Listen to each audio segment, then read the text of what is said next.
Hello! This is Adam Tilted, your dizzy dude, and it's time for another Orbit at a Tilt. This week is going to be an exciting week for skywatching.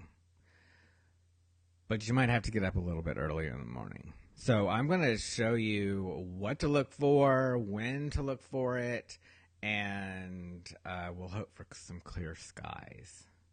Okay, first a few housekeeping tips. I'm going to share this out to a few places, and if you would do the same, that would be great.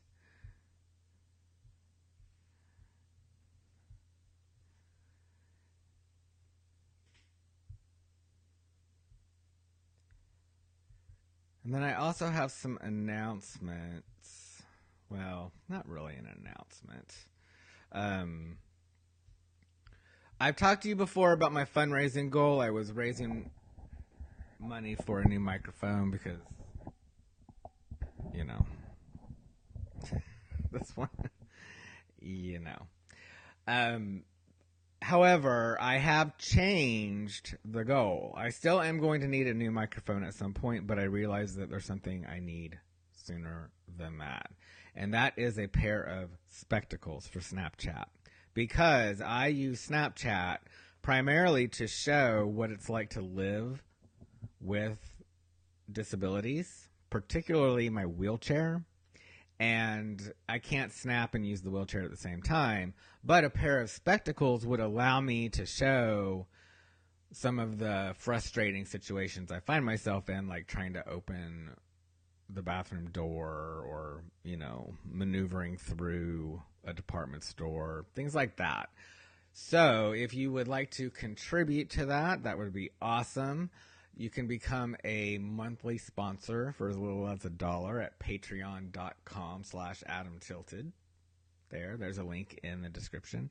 Or you can make a one-time donation at paypal.me/AdamTilted. Thank you. Now, with that out of the way, let's talk about the night sky. I'm going to bring up the night sky here. Give me just a moment.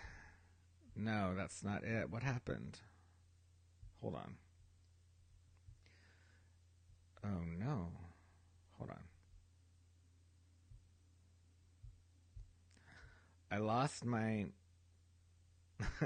Okay. I think we got it now. There we go. Sorry about that. I lost Stellarium for a moment. By the way, Stellarium is a really great program. I am not being paid by Stellarium to say that, although, hey, Stellarium, if you need a spokesperson, I use Stellarium all the time. Okay, this is, you can't see, let me take off this frame so you can see the date and time down here at the bottom. This is tonight. This is Northern Hemisphere, by the way. So this is what the sky looks like from Houston. And this is tonight at around, approaching 6:30. Not quite 6:30, but approaching 6:30. So I will move time forward a bit here.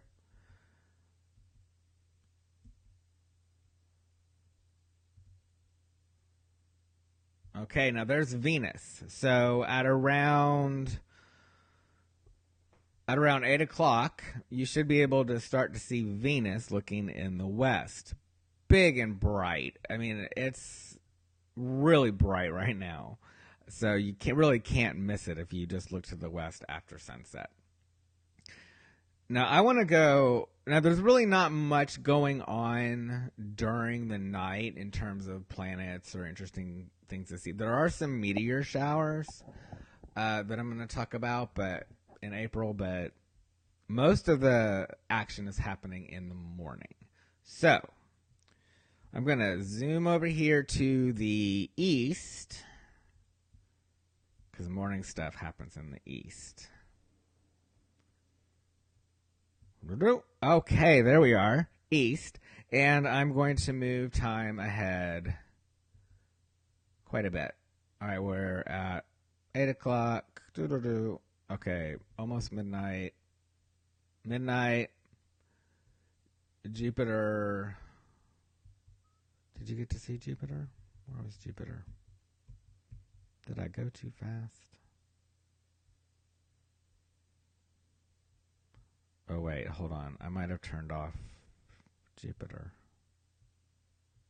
Show planet.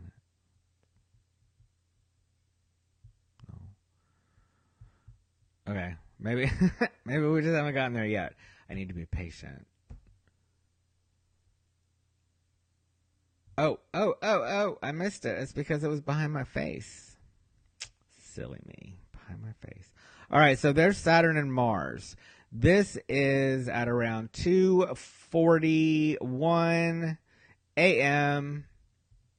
Saturn and Mars are going to be extremely close to each other. And that will make a pretty picture, especially if you have a telescope. If you look at Saturn with even a modest telescope, and you'll be able to see the rings. All right. Okay, and at the same time, Jupiter is high in the sky. Where are you? By the moon. Okay, so we've got, zoom out a little bit more. This is at almost 3 a.m.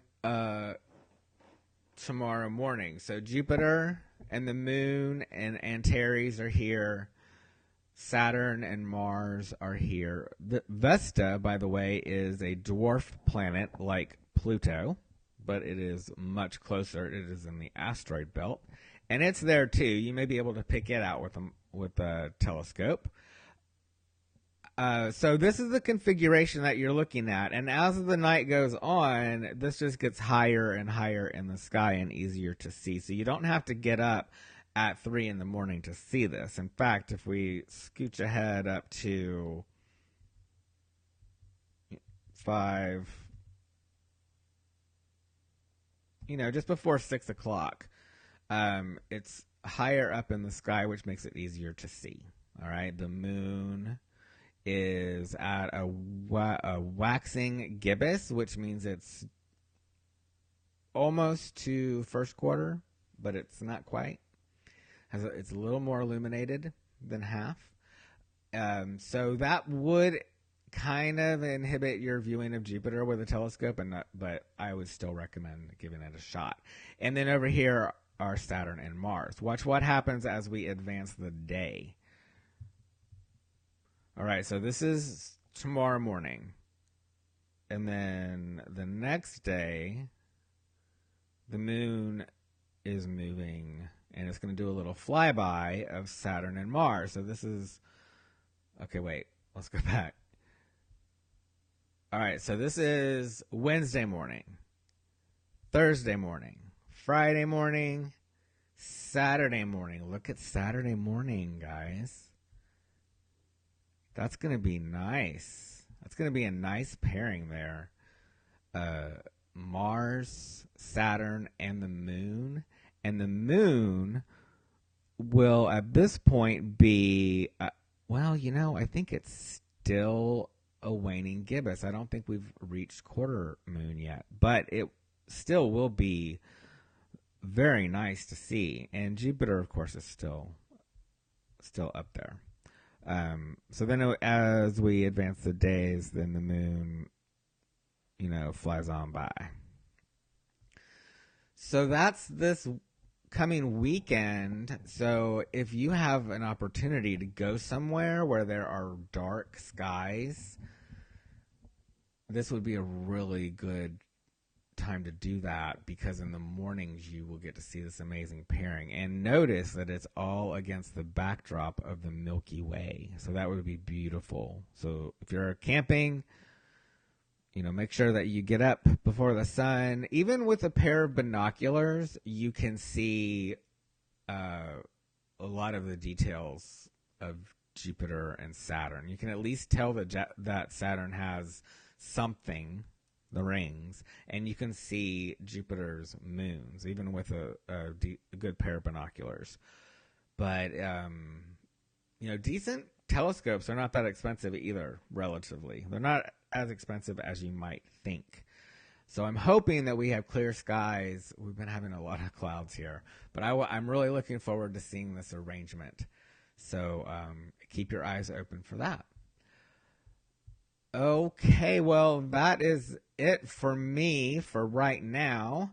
I will be back later in the week with some space news and maybe some updates, reminders about what you can see in the sky. And in the meantime, don't forget to take a look up.